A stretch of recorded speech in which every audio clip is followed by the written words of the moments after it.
Making news this Thursday, the 28th of May. In news just in this afternoon, federal counter-terrorism police arrest and charge an ISIS bride who returned to Australia last year. We'll take you live to that press conference in Canberra. Also, a violent rampage. A 36-year-old man arrested, accused of bashing an elderly man who was walking his dog to death. Elation all around. 5 villagers trapped in a cave in Laos after looking for gold found alive. And the greatest comeback in state of origin history marred by a controversial call. This is 7's National News with Natasha Belling.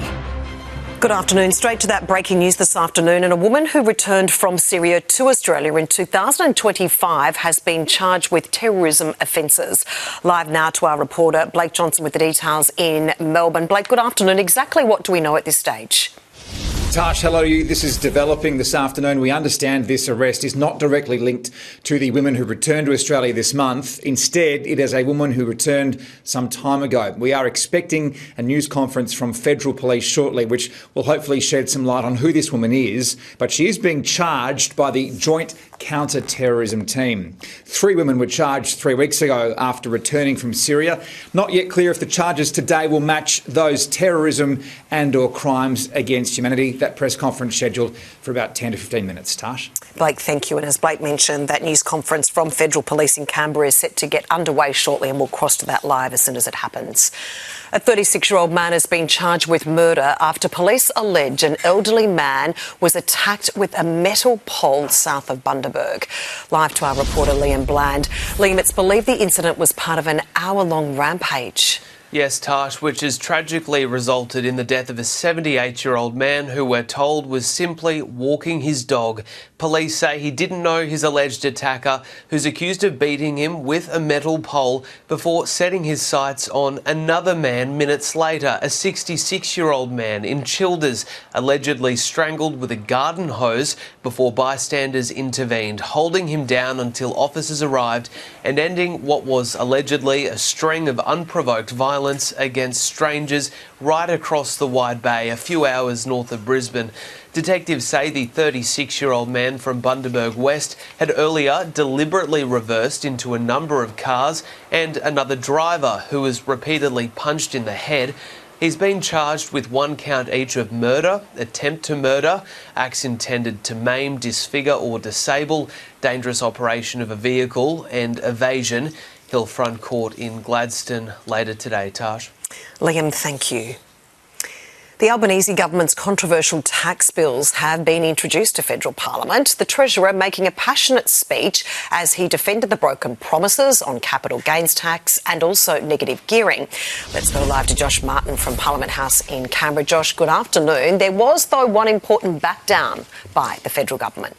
Afternoon, Tash. An embarrassing backdown for the government that wasn't entirely of its own creation. Labor was going to ram these bills through without a Senate inquiry, but due to a procedural motion passed earlier in the year, the bills have now automatically been sent to an inquiry. It will report back by June 22. The government's hoping to pass these changes by the winter break. Jim Chalmers stood up in the House of Representatives this morning to introduce the budget changes. The Treasurer has attempted to wedge the coalition by combining the controversial tax tweaks with the $250 working tax offset that the opposition supports. A reminder, existing property investors will be able to continue to negatively gear their properties, but for new investors from July next year, the concession can only be used on new builds. Changes to capital gains tax will apply to all asset classes, including homes, shares and trusts. The 50% discount is being replaced by a minimum tax rate of 30% on real capital gains calculated against inflation. It's about making the right decisions even when they are politically contentious. It's about making difficult decisions and dealing with issues which have been neglected for too long. They are cowards, they are liars, and they are sending Australian small businesses down the stream. WA Premier Roger Cook is the latest state Labor leader to criticise the budget, fearing the capital gains tax changes will impact investment in his resource-rich state. We want to make sure that it doesn't disincentivise both international investment in our major projects, but also exploration by our small miners. Consultations going on right now with small business about all of those details.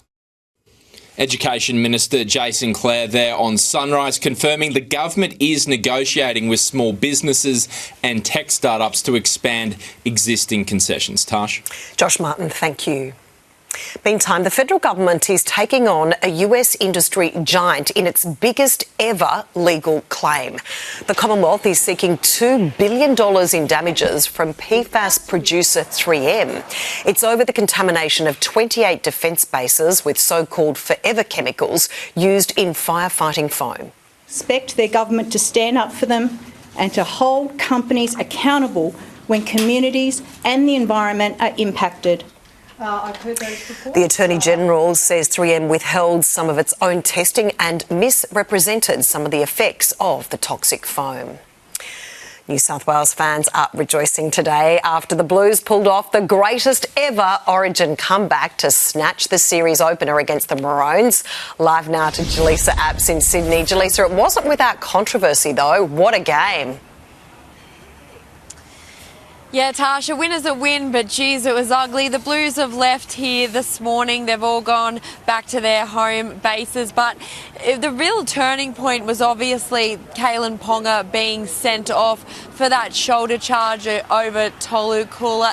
It was just a really ugly incident. It looked like a head clash. It looked like perhaps that impacted him a little bit more. But there was no doubt that Ponga had made no attempt to wrap his arms around him and that he was either going to be sin binned or sent off, and referee Ashley Klein decided that it was good, it was bad enough to be sent off. So obviously that's dominating the headlines because the Blues, they were pretty awful in the first 20 minutes and that was the turning point of the game, and they pretty much ran away from it from there. So let's take a listen to Laurie Daly and Tolu Kola, who of course was on the end of that shoulder charge.